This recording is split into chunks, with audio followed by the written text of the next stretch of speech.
have today is what we have today is I'm making burgers, home fries, and some of my very own breading that I've made up today. I base my meals off southernly, and basically I make up a different style of breading every time just to, make it new and fresh for everybody. Um, Let me turn down the music a little bit. This song's for my daddy. Love you, daddy. My dad was in the military. But anyways, let's get back to it. My breading I use Creo season, cornmeal, sometimes flour. Um, I did some cornmeal, Creo seasoning, Italian seasoning, um, stuff like that. Let's get started on getting the chicken. I'm going to turn this down for a second because I don't want stuff to go so fast. Um, but I use different kinds of seasoning. What you want to do is make sure your chicken's very thawed. I just have this bag wrapped around it because keep it from leaking in the refrigerator. You want to get your chicken, put some cold water on, wash your chicken very thoroughly. Make sure your hands are washed always before you start cooking. Wash your hands always very thoroughly. Get all the dirt from underneath your nails. In case there's no dirt under your nails, make sure you get your hands clean. Because it's very important that you do not pass bacteria when you're making food for yourself or for anybody else. And always clean your chicken off. You see that juice that's down in there on there? That's disgusting.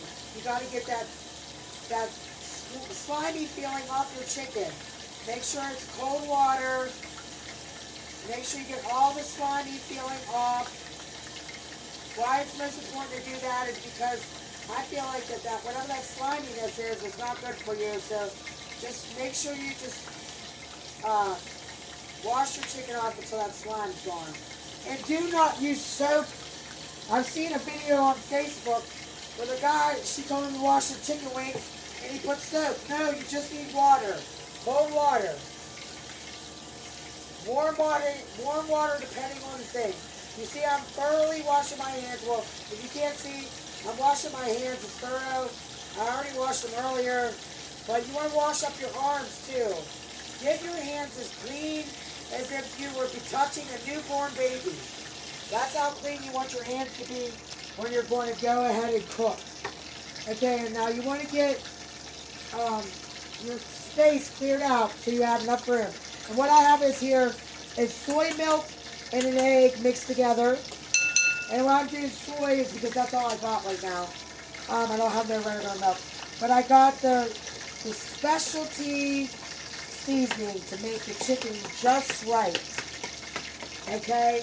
And we're going to cut this chicken up into small pieces. Well, I'm going to just do halves today. You put the halves in the chicken, you put the halves of chicken in the buttermilk, basically is what you made. An egg and whatever that is. Milk and egg. You mix together and then you put your chicken into the milk and egg as you're cutting it. You want to turn your heat up. You want to turn your burner up till it's piping hot. Okay, we're going to get all the chicken put in there right now. And then we're going to cut up the potatoes as fast as possible so we can get this meal cooking. Yes, tonight is homemade chicken nuggets with Creo, baby, southern style. And what we're going to do with the hamburgers, I'll let you know. We're probably going to have garlic for the hamburgers. And what you do want to do is just mix this around in that, I have soy milk and an egg, because that's going to make you have an adhesive. So when you put the chicken into the breading that you've made up, and you can try different things for the breading. I just have cornmeal, baking flour, Creo seasoning, Italian seasoning, and you just want to roll them around. Your hand's going to get nasty. You can wash your hand throughout this each time that you grab the chicken and roll it into the flour. You want to tilt your bowl. Get a medium-sized bowl that you can work your hands around in the bowl. And then you want to go in and put your chicken right into the hot grease. Hot as you can be. Not as hot as you can be, and it's not on high. You want to put it on medium high. So when you put it in, it starts to bubble. And then you want to adjust it up to high because your temperature is going to drop from the chicken being put in there. It's a different temperature as the heat was. So you want to up your thing to high just as you're putting it in. Okay? And what you want to do is, as soon as you hear that temperature change in the meat, you'll be able to hear it if you're paying attention to the sounds of the food cooking. See, my great-grandma, she taught me, and my grandmas, they taught me to listen to how the sound of the cooking, because you'll know what different sounds it makes. If it's going to be done soon, you can only do that on the stove, though. You cannot do different sounds of how it's cooking, how far along it's cooked, if you don't have it on the stove. If you have it inside the stove, you cannot do that technique. But I learned that technique from my German grandma. Go ahead and put your chicken down into the sauce and see how it's starting to make a sound. You hear that sound? That sound's telling you it's heating up even more. You want to slide this chicken over because we're going to put some more chicken in there.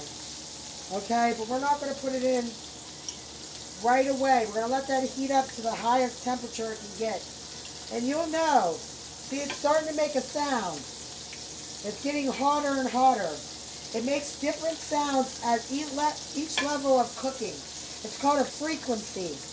Everything's at a frequency. What you want to do is take this chicken, roll it in the bowl. Get all your chicken done.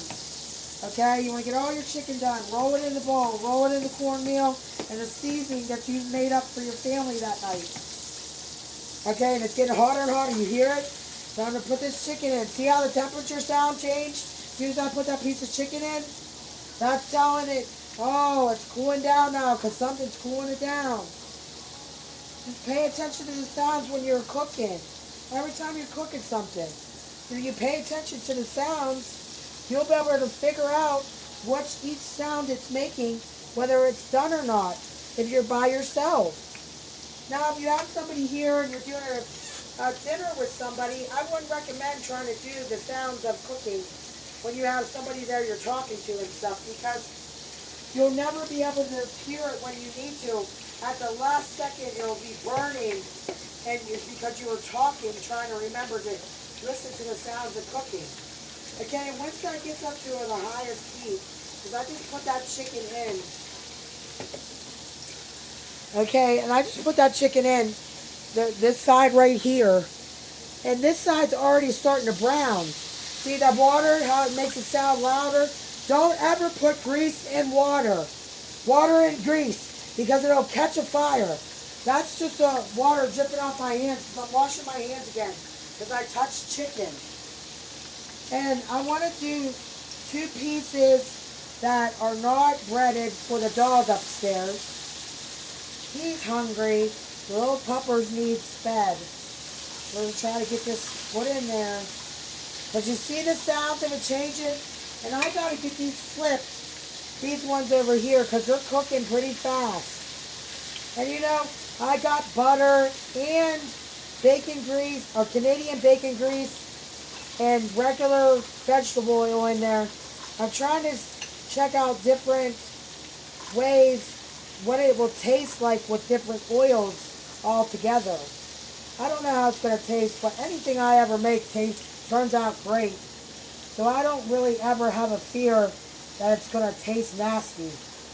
A couple times I've fucked up on my chicken nuggets, but most of the time I got it down pat because I've been cooking them for 20 years, that I know exactly what kind of seasoning, how much seasoning, how it's going to taste, basically.